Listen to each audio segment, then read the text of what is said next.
નમસ્કાર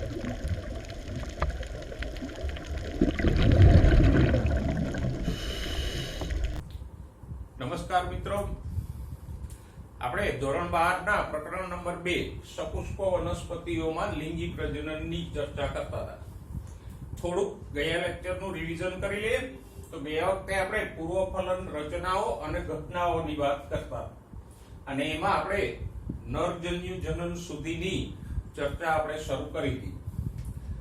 તો આપણે એટલું જોઈ ગયા કે પુકેસર હોય, પુકેસરમાં પરાગાશય હોય, પરાગાશયની અંદર લઘુ બીજાણુ ધાની હોય અને લઘુ બીજાણુ ધાનીની રચના પણ આપણે જોઈ ગયા કે પરાગાશયમાં 4 સ્તર હોય. સૌથી બહાર અધિસ્તર, એની અંદર સ્ફોટી સ્તર અથવા તો એન્ડોથેશિયમ જે તંતુમય હોય, એની અંદર મધ્ય સ્તરો હોય, સૌથી અંદર પોષક સ્તર હોય અને પોષક સ્તરની વચ્ચે લઘુ બીજાણુ ધાની હોય. લઘુ બીજાણુ ધાનીની અંદર રહેલી પેશીને કહેવાય બીજાણુ જનક પેશી અને આ બીજાણુ જનક પેશીના કોષોને કહેશું લઘુ બીજાણુ માતૃકોષો અથવા તો પરાગ માતૃકોષો. આટલી રચના આપણે જોઈ ગયા. હવે આજે અહીંથી આગળ જોઈએ કે આ લઘુ બીજાણુ માતૃકોષોમાંથી પરાગરજ કેવી રીતે ઉત્પન્ન થાય અને પરાગરજમાં નરજન્યુઓ કેવી રીતે ઉત્પન્ન થાય.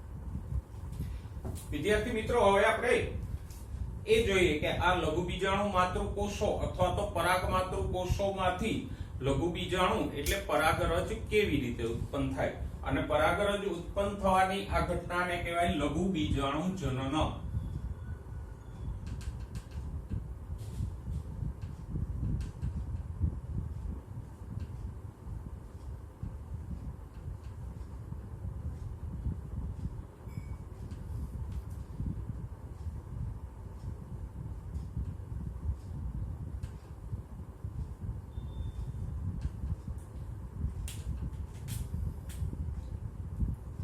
તો લઘુ બીજાણુ જનન એટલે પરાગ માતૃકોષો.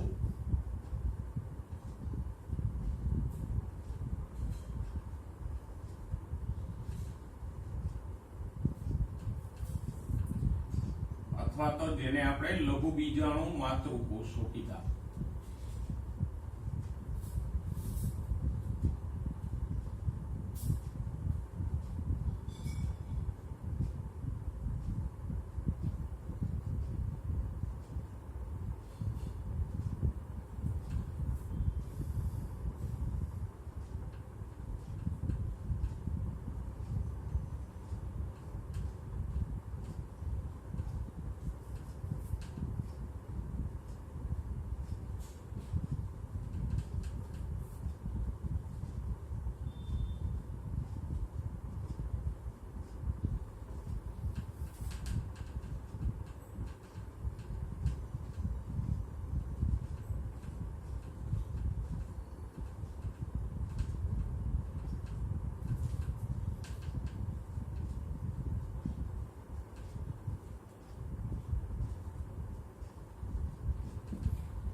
તો આમ પરાગ માતૃકોષો જેને પોલન મધર સેલ ઘણીવાર પીએમસી પણ કહેવામાં આવે.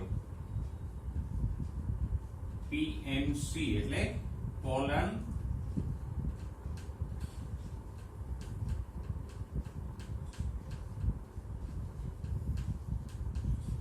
મધર સેલ્સ, પરાગ માતૃકોષો.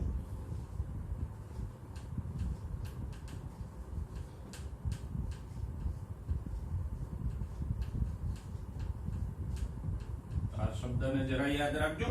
પોલન મધર સેલ પીએમસી એટલે પરાગ માતૃકોષો. તો આ પરાગ માતૃકોષોનું અર્ધીકરણ થઈ અને પરાગરજ ઉત્પન્ન થાય એ ઘટનાને આપણે કહીએ લઘુ બીજાણુ જનન. લઘુ બીજાણુ એટલે પરાગરજ. તો આવી રીતે પરાગરજ ઉત્પન્ન થાય એને જ કહીશું લઘુ બીજાણુ જનન. ઓકે, જોઈએ હવે આ લઘુ બીજાણુ જનન કેવી રીતે થાય એની ચર્ચા કરીએ.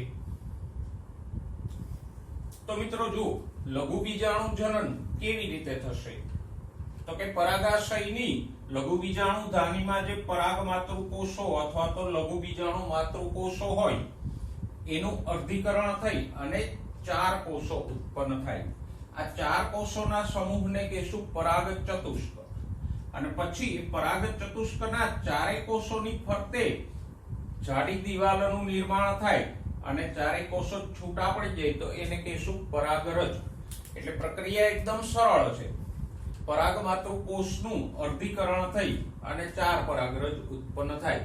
ફક્ત એક જ અર્ધીકરણ થાય છે, અહીંયા વધારે કોઈ વિભાજન થતું નથી. પણ ખાસ ધ્યાનમાં રાખજો, પરાગ માતૃકોષો છે એ કેવા હોય તો કે દ્વિકીય 2n, એમાં રંગસૂત્રો જોડીમાં હોય. અને અર્ધીકરણ થઈને પરાગ ચતુષ્ક ઉત્પન્ન થાય છે એટલે પરાગ ચતુષ્કના બધા કોષો અને પરાગરજ કેવી હશે? એકકીય. પ્લોઇડી એટલે કે રંગસૂત્રોની સંખ્યાની વાત કરો તો જુઓ, અર્ધીકરણની પહેલાની બધી અવસ્થાના કોષો છે એ દ્વિકીય હશે. જેમ કે પુકેસરના બધા કોષો, પરાગાશયના બધા કોષો, લઘુબીજાણુ ધાનીના બધા કોષો છે એ બધા કેવા હશે? દ્વિકીય 2n. પણ અર્ધીકરણ પછીના બધા કોષો એટલે કે પરાગરજ, નરજન્યુઓ એ બધા કોષો કેવા હશે? એકકીય હશે. એટલે પ્લોઇડી માટે આ એક ખાસ યાદ રાખજો, લઘુબીજાણુ માતૃકોષ કે પરાગ માતૃકોષ સુધીના બધા દ્વિકીય હશે. પછી પરાગ માતૃકોષનું અર્ધીકરણ થાય છે એટલે આગળની બધી અવસ્થાઓ પરાગરજ અને નરજન્યુ વગેરે બધી કેવી હશે? એકકીય.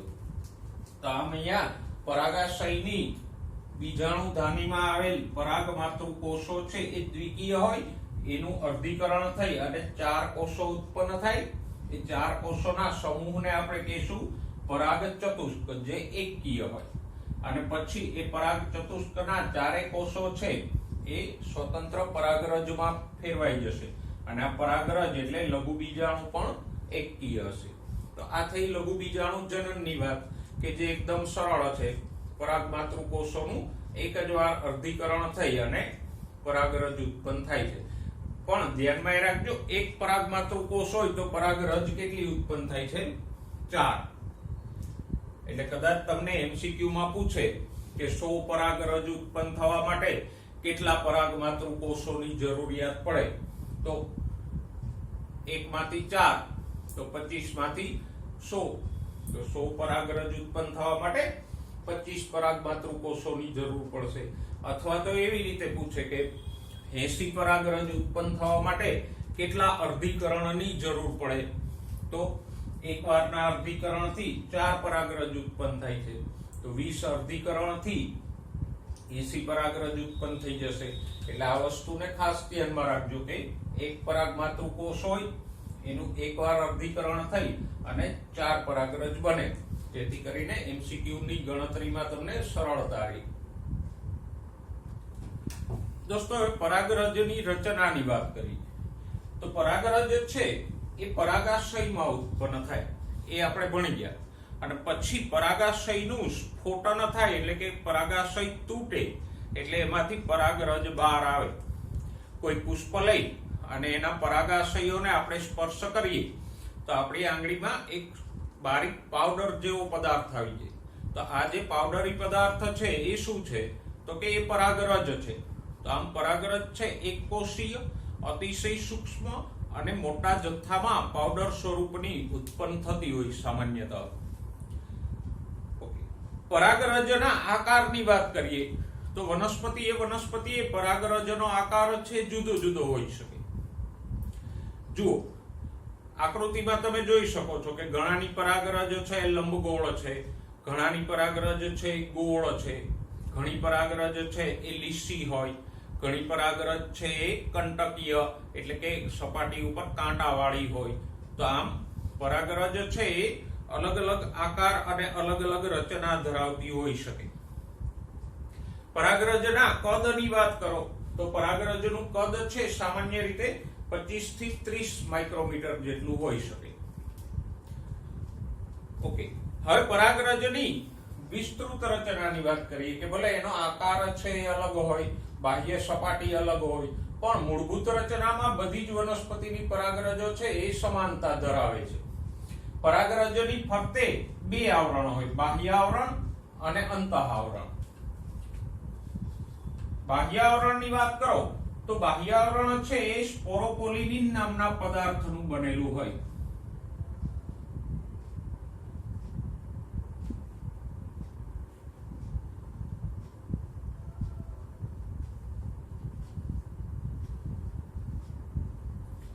શેનું બનેલું હોય તો કે સ્પોરોપોલિનિન નામના એક પોલિસેકેરાઇડ થી બનેલું હોય. અને મિત્રો આ સ્પોરોપોલિનિન છે એ કદાચ જીવસૃષ્ટિનું સૌથી વધારે ટકાઉ અને મજબૂત દ્રવ્ય છે. ટકાઉ એટલા માટે કે એ જલદ એસિડ,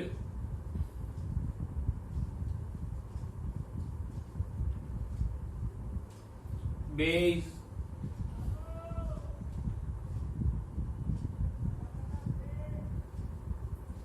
ઊંચા તાપમાન,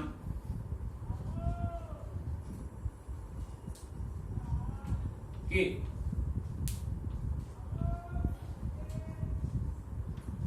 ઉત્સેચકોથી અવનત થતું નથી, એટલે કે વિઘટન પામતું નથી. અવનત થતું નથી મતલબ કે વિઘટન પામતું નથી.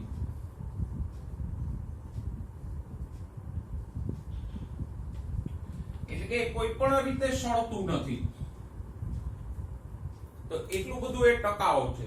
અને આ સ્પોરોપોલિનિનની હાજરીને કારણે ઘણી બધી હજારો કે લાખો વર્ષ પહેલા નાશ પામેલી વનસ્પતિઓની પરાગરજ છે એ પણ અશ્મિ સ્વરૂપે સુરક્ષિત જોવા મળે. કારણ કે વનસ્પતિ ભલે વર્ષો પહેલા નાશ પામી ગઈ હોય પણ એની પરાગરજ છે આ સ્પોરોપોલિનિનને કારણે એમને સુરક્ષિત હોય. તો આમ અશ્મિ સ્વરૂપે સૌથી વધારે પ્રમાણમાં આપણને કોઈ મળતું હોય વનસ્પતિમાં તો એ છે પરાગરજ. અને પરાગરજ અશ્મિ સ્વરૂપે સંગ્રહિત રહેવાનું કારણ આ સ્પોરોપોલિનિન કે જે એસિડ, બેઝ, તાપમાન, ઉત્સેચકો કોઈથી પણ વિઘટન પામતું નથી અને વર્ષો સુધી એમને સુરક્ષિત રહે છે. તો બાહ્ય આવરણ આવા ટકાઉ સ્પોરોપોલિનિનનું બનેલું હોય, જ્યારે અંતઃ આવરણ છે એ તો કે અંતઃ આવરણ સેલ્યુલોઝ અને પેક્ટિન નું બનેલું હોય અને નરમ હોય.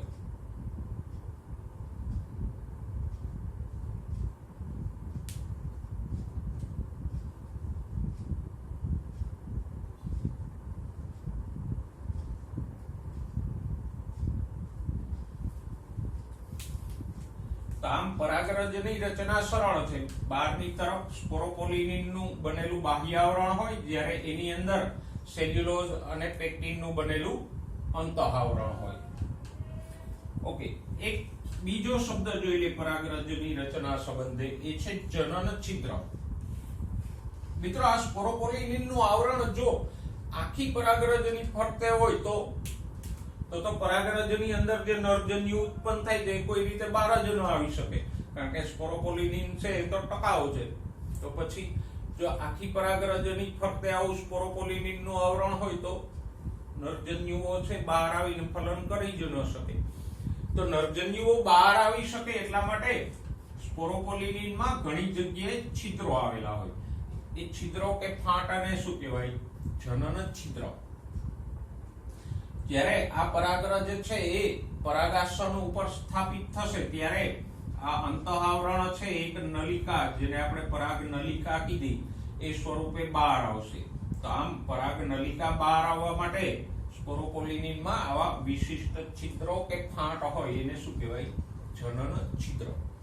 તો આમ પરાગરજની આ એક સરળ રચના છે કે એની ફરતે બે આવરણ હોય, બાહ્ય આવરણ સ્પોરોપોલિનિનનું જે ટકાઉ છે અને અંતઃ આવરણ નરમ સેલ્યુલોઝ અને પેક્ટિન નું બનેલું. સ્પોરોપોલિનિનના આવરણમાં ઘણી જગ્યાએ છિદ્રો કે ફાંટ આવેલી હોય એને આપણે કહીએ જનન છિદ્ર. અને જનન છિદ્રમાંથી પરાગ નલિકા લંબાઈને બહાર આવશે.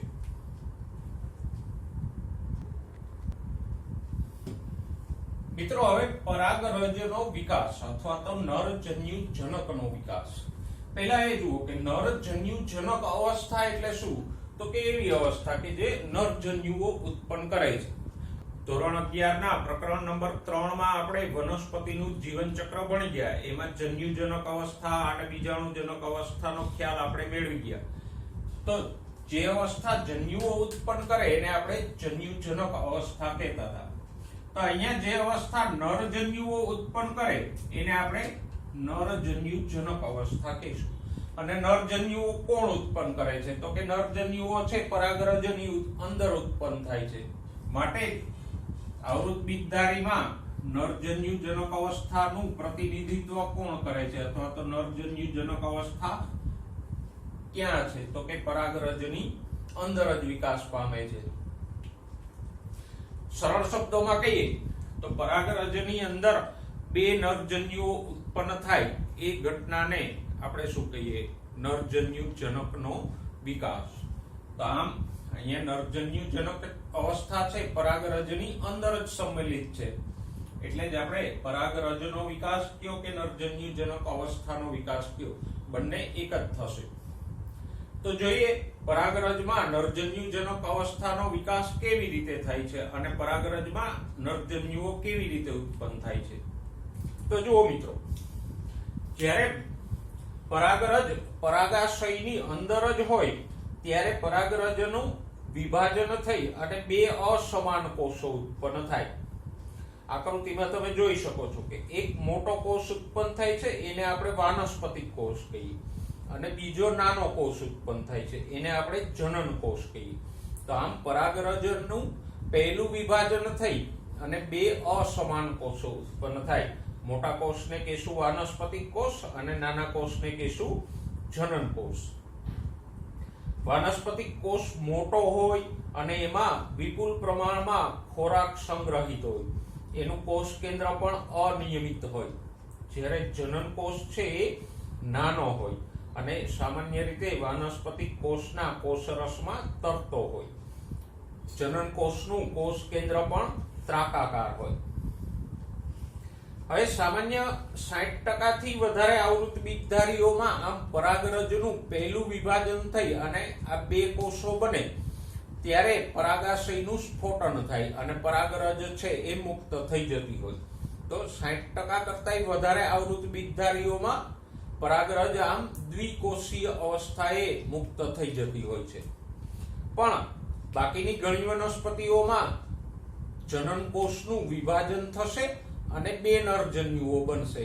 તો હવે પરાગરજમાં કુલ 3 કોષો બન્યા, એક વાનસ્પતિક કોષ અને બે નરજન્યુઓ.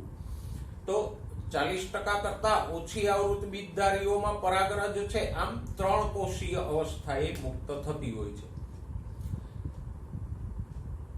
આપણા માટે મહત્વની વાત હોય તો પરાગરજનો વિકાસ. તો એમાં બે વિભાજનો થાય.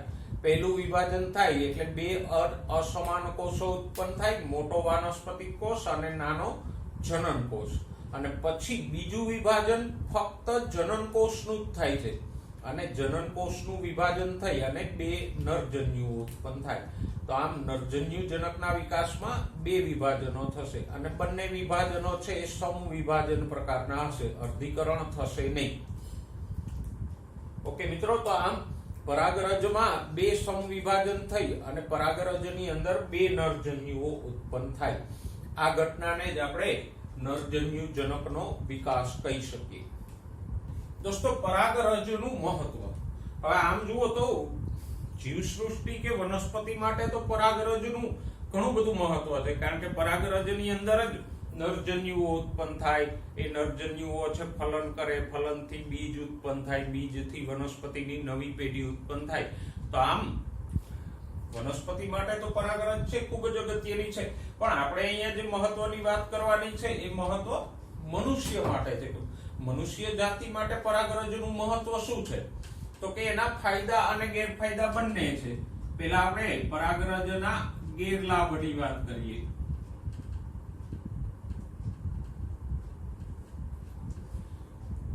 તો પરાગરજથી સૌથી મોટો ગેરલાભ હોય તો જુદી જુદી વનસ્પતિઓની પરાગરજ વાતાવરણમાં તરતી હોય અને મનુષ્યના શ્વાસમાં જઈ અને ઘણા બધા મનુષ્યને પરાગરજ છે એ એલર્જી પણ પ્રેરે છે.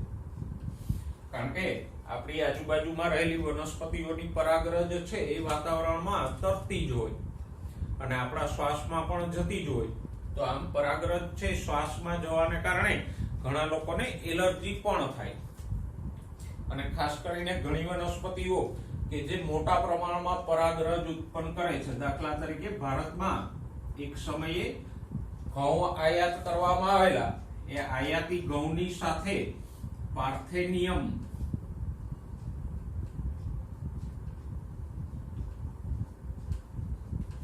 અથવા તો ગુજરાતીમાં જેને ગાજર ઘાસ કહેવામાં આવે, કારણ કે એના પર્ણો છે એ ગાજર જેવા હોય એટલે એને કેરટ ગ્રાસ કે ગાજર ઘાસ પણ કહેવાય. એનું વૈજ્ઞાનિક નામ છે પાર્થેનિયમ હિસ્ટેરોફોરસ. તો આ ઘઉં આયાત કરેલા એની સાથે આ પાર્થેનિયમના સૂક્ષ્મ બીજ પણ ઘઉંમાં મિશ્ર થઈને આવી ગયેલા અને પછી એ પાર્થેનિયમ છે એ ચારે બાજુ ઉગી નીકળ્યું અને આ પાર્થેનિયમ છે એ મોટી સંખ્યામાં પુષ્પો ઉત્પન્ન કરે અને એને કારણે એની પરાગરજ છે હવામાં ચારે બાજુ ફેલાયેલી હોય. તો આમ આવી મોટા પ્રમાણમાં ઉત્પન્ન થતી પરાગરજ છે ઘણા લોકોમાં એલર્જી પણ પ્રેરે છે. તો આ પરાગરજનો સૌથી મોટો ગેરલાભ છે કે એલર્જી જેવી તકલીફો પ્રેરે. હવે ફાયદાની વાત કરીએ કે પરાગરજથી મનુષ્યને કોઈ લાભ કરો, તો કે હા, પરાગરજથી મનુષ્યને લાભ પણ થાય, કારણ કે પરાગરજ છે પુષ્કળ પ્રમાણમાં પોષક દ્રવ્યો ધરાવતી હોય છે અને આવી પોષક દ્રવ્યો ધરાવતી પરાગરજની બજારમાં ગોળીઓ કે સિરપો પણ મળે છે અને પશ્ચિમના દેશોમાં પૂરક આહાર કે પૂરક પોષક દ્રવ્ય તરીકે આવી ગોળીઓ કે સિરપો લેવાની પ્રથા છે. એ ઉપરાંત ઘણા બધા રમતવીરો કે રેસમાં ભાગ લેનારા ઘોડાઓ છે એનું પરફોર્મન્સ સુધારવા માટે પણ આવી ગોળીઓ ઉપયોગી હોવાનું મનાય છે. તો આમ પરાગરજ છે એ આપણને આ દ્રષ્ટિએ પૂરક આહાર તરીકે ઉપયોગી પણ છે. વિદ્યાર્થી મિત્રો, લેક્ચરના અંતે વાત કરીએ પરાગરજની જીવિતતા. હવે પરાગરજની જીવિતતા એટલે શું? તો કે પરાગાશયમાંથી મુક્ત થયા પછી પરાગરજ કેટલો સમય જીવંત રહે છે એને કહેવાય પરાગરજની જીવિતતા. ફરી એકવાર ધ્યાનમાં રાખો, પરાગાશયમાંથી મુક્ત થયા પછી પરાગરજ જે સમય જીવિત રહે એને કહેવાય પરાગરજની જીવિતતા. હવે આ જીવિતતાનો સમયગાળો છે એ જુદી જુદી વનસ્પતિઓમાં જુદો જુદો હોય. દાખલા તરીકે જુઓ, ઘઉં કે ચોખા જેવા ધાન્યોમાં પરાગરજ છે એ મુક્ત થયા પછી 30 મિનિટ કે એનાથી ઓછો સમય જીવંત રહે પછી નાશ પામી જાય. પણ રોઝેસી, લેગ્યુમિનોસી કે સોલેનેસી કુળની વનસ્પતિની પરાગરજો છે એ મહિનાઓ સુધી જીવિત રહે. તો ઉદાહરણોમાં ખાસ ખ્યાલમાં રાખજો કઈ વનસ્પતિઓની પરાગરજની જીવિતતા ઓછી છે. તો કે ઘઉં કે ચોખા જેવા ધાન્યોની પરાગરજની જીવિતતા 30 મિનિટ જેટલી ઓછી છે, જ્યારે રોઝેસી, લેગ્યુમિનોસી કે સોલેનેસી કુળની વનસ્પતિઓની જીવિતતા છે એ લાંબા સમયની છે, એ મહિનાઓ સુધી મુક્ત થયા પછી પણ જીવંત રહે છે. ઓકે દોસ્તો, અહીંયા થોડીક વધારાની ચર્ચા કરી લઈએ. તો રોઝેસીમાં કોણ આવે? તો કે રોઝ ઉપરથી ગુલાબ. રોઝેસી છે એ ગુલાબનું કુળ છે. પછી લેગ્યુમિનોસી કુળમાં કોણ આવે? તો કે મુખ્યત્વે કઠોળ અને મગફળી.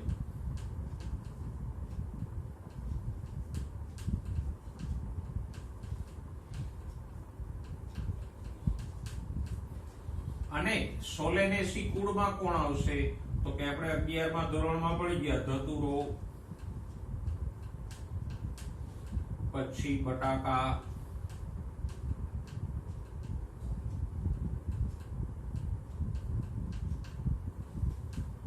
રીંગણા, મરચા,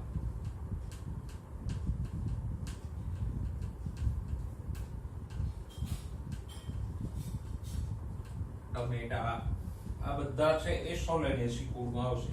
તો આ એટલા માટે કહું છું કે કદાચ તમને કુળના નામને બદલે ઉદાહરણ લઈને પૂછે તો પણ આપણને આવડી જાય કે નીચેના પૈકી કઈ વનસ્પતિની પરાગરજ છે એની જીવિતતા લાંબી હશે. તો રોઝેસી કુળમાં તો સિમ્પલી આપણે યાદ રાખી શકીએ રોઝ ઉપરથી રોઝેસી નામ આપવામાં આવ્યું છે. લેગ્યુમિનોસીમાં કઠોળ અને મગફળી આવશે, જ્યારે સોલેનેસીમાં ધતુરો અને રીંગણા, મરચા, ટમેટા, બટાકા એ બધા શાકભાજીઓ આવશે. તો આ ઉદાહરણો જરા યાદ રાખજો, જેથી કરીને કોઈ ઉદાહરણ લઈને આપણને એમસીક્યુ આપે તો સરળતાથી આપણે સમજી શકીએ. અને છેલ્લે આ જે જીવિતતાની વાત કરી એ તો કુદરતી જીવિતતાની વાત છે, પણ પરાગ નિધિમાં જેમ આપણે બીજનો સંગ્રહ કરીએ એને બીજ નિધિ કહીએ, એમ પરાગરજનો સંગ્રહ કરીએ એને કહીશું પરાગ નિધિ. તો એમાં પ્રવાહી નાઇટ્રોજનમાં -196 તાપમાને પરાગરજને આપણે લાંબો સમય સાચવી શકીએ. જેમ મનુષ્ય સહિતના ઘણા પ્રાણીઓના શુક્રકોષો છે એ પણ આમ પ્રવાહી નાઇટ્રોજનમાં -196 તાપમાને સાચવવામાં આવે, એવી જ રીતે પરાગનિધિમાં પ્રવાહી નાઇટ્રોજનમાં કેટલા તાપમાને -196 તાપમાને પરાગરજને લાંબો સમય સાચવી રાખી તો એને કહેવાય પરાગનિધિ. તો આમ પરાગનિધિ છે એ જે લુપ્ત થતી વનસ્પતિઓ કે સંરક્ષિત જાતિઓ અથવા તો આપણી ઉપયોગી જાતિઓ છે એની પરાગરજને સાચવવા માટે ઉપયોગી છે. તો દોસ્તો, આજના લેક્ચરમાં આપણે લઘુબીજાણુ માતૃકોષો એટલે કે પરાગ માતૃકોષોમાંથી નરજન્યુઓ સુધીનો વિકાસ જોયો. ફરી એકવાર એને જરા રિવાઇઝ કરી દઈએ. પરાગાશયની લઘુબીજાણુ ધાનીમાં જે પરાગ માતૃકોષો હોય, પોલન મધર સેલ, કે જે દ્વિકીય 2n હોય, એનું અર્ધીકરણ થઈ અને પરાગ ચતુષ્ક બને. એ પરાગ ચતુષ્કમાંથી 4 પરાગરજ બને અને પરાગરજ કે લઘુબીજાણુ છે એ અર્ધીકરણથી ઉત્પન્ન થાય છે, માટે એકકીય n હશે. પછી આપણે વાત કરી પરાગરજની રચનાની. તો પરાગરજની રચનામાં આપણે ભણ્યા કે પરાગરજની ફરતે 2 આવરણ હોય.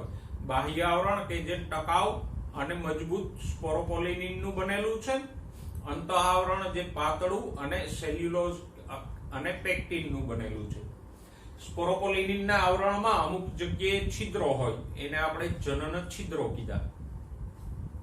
પછી પરાગરજના વિકાસ અથવા તો નરજન્યુજનકના વિકાસની વાત કરી કે પરાગરજમાં 2 વિભાજનો થાય. પહેલું વિભાજન થાય એટલે એક મોટો વાનસ્પતિક કોષ બને અને નાનો જનન કોષ બને. પછી આગળ જનન કોષનું ફરીથી વિભાજન થઈ અને 2 નરજન્યુઓ બને. તો સરવાળે આમ પરાગરજમાં 3 કોષો બને, એક વાનસ્પતિક કોષ અને 2 નરજન્યુ. અને છેલ્લે આપણે પરાગરજના ફાયદા ગેરફાયદાની વાત કરી કે પરાગરજ છે એ એલર્જી પ્રેરે, એ એનો ગેરફાયદો છે. ખાસ કરીને પાર્થેનિયમ જેવી વનસ્પતિઓની પરાગરજ છે એ એલર્જી પ્રેરવા માટે મુખ્ય જવાબદાર છે. જ્યારે પરાગરજની ગોળીઓ કે સિરપ છે એ શક્તિવર્ધક કે પૂરક આહાર તરીકે રમતવીરો અને રેસના ઘોડાઓને પણ ઉપયોગી થાય છે. અને અંતમાં પરાગરજની જીવિતતાની વાત કરી કે ઘઉં કે ચોખા જેવા ધાન્યોની પરાગરજની જીવિતતા છે એ 30 મિનિટ જેટલી હોય, જ્યારે રોઝેસી, લેગ્યુમિનેસી કે સોલેનેસી કુળની વનસ્પતિઓની પરાગરજની જીવિતતા મહિનાઓ સુધી હોય.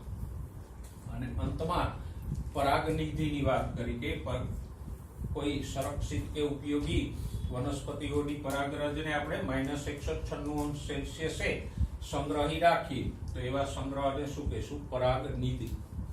તો મિત્રો, પૂર્વફલન ઘટનાઓમાં આપણે નરજન્યુઓની ઉત્પત્તિ સુધીની વાત કરી. આવતા લેક્ચરમાં આપણે આવી જ રીતે માદાજન્યુની ઉત્પત્તિ સુધીની વાત કરશું. તો આશા રાખું છું કે આજનું લેક્ચર છે એમાં ચર્ચેલા મુદ્દાઓ તમને બરાબર સમજાઈ ગયા હશે. કઈ પણ ક્વેરી હોય તો તમે મને પૂછી શકો છો. આવતા લેક્ચરમાં માદાજન્યુઓની ઉત્પત્તિની વાત સાથે ફરીવાર મળીશું. ત્યાં સુધી વ્યસ્ત રહો, મસ્ત રહો.